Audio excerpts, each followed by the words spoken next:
Even for the government, it's a hot potato. Actually, the National Security Council had to meet on this issue. Let's understand what's happening in the ground as we're speaking to Dr. Mustafa Yusuf Ali, the chairman of the Horn Institute of Strategic Studies. Thank you, Yusuf, for joining us. As part of what you do is you analyze security. One of the questions that I will ask you is where Kate has left it.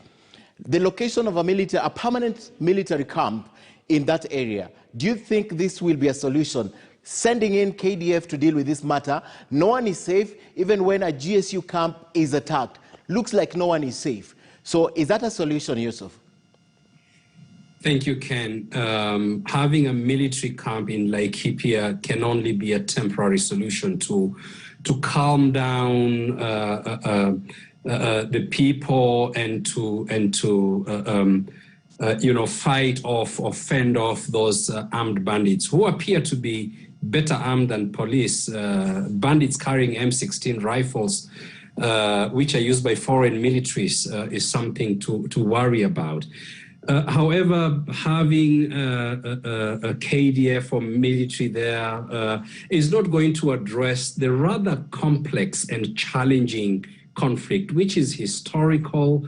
It is protracted, has been there for a very long time, Ken. And so there is need for a better policy direction and coming up with looking at this conflict from a strategic perspective in order to deal with it. This conflict did not start the other day.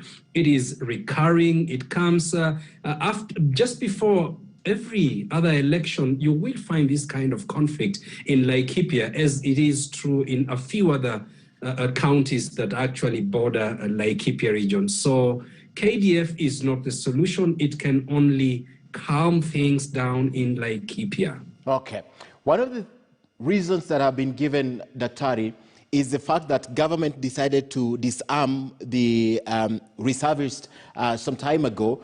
And now they're saying they were left exposed, and this could be the reason why these attacks have been heightened, because the people who are attacking, the aggressors, know that the reservists were disarmed by the government.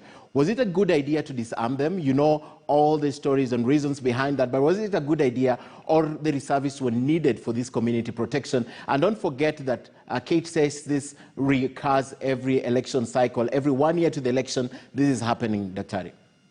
There is a good reason as to why the government disarmed the reservists. Some of them, or some of the firearms that were given to the reservists, found their ways to criminal gangs, including the very bandits that are now attacking the police and are terrorizing population in Laikipia. And they have been doing the same in the neighboring counties of Samburu and Baringo and in Turkana.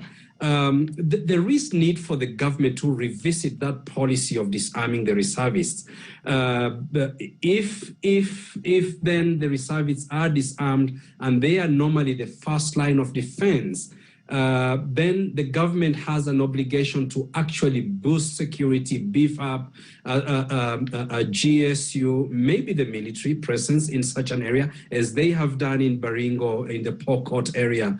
And that in many ways actually addresses this particular conflict. But Ken, the crux of the matter here is to address this conflict. Look at the contested commons, the pastures that the pastoralists go for to graze their animals, the watering points. And, the pastoralists look at the challenge you have in Laikipia, a challenge to their animals, which comes after, with the ongoing drought in parts of the country, as an existential threat to their way of life.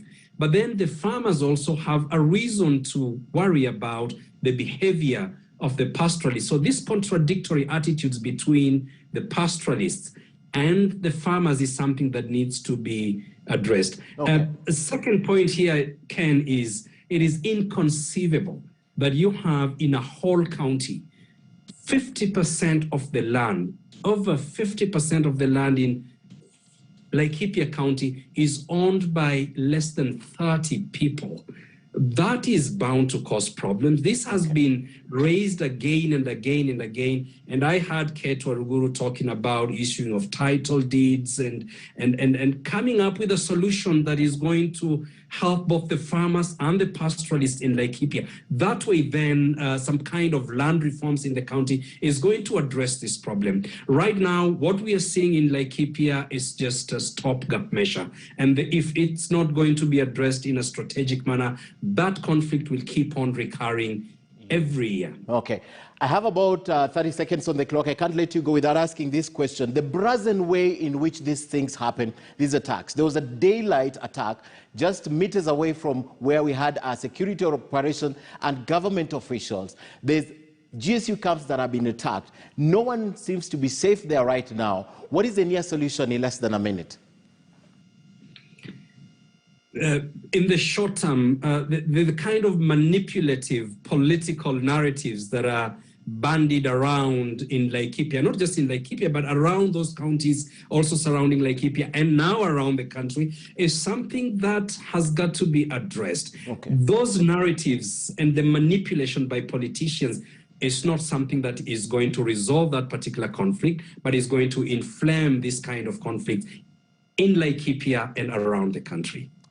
Thank you, Dr. Mustafa Yusuf Ali, Chairman, the Horn Institute for Strategic Studies.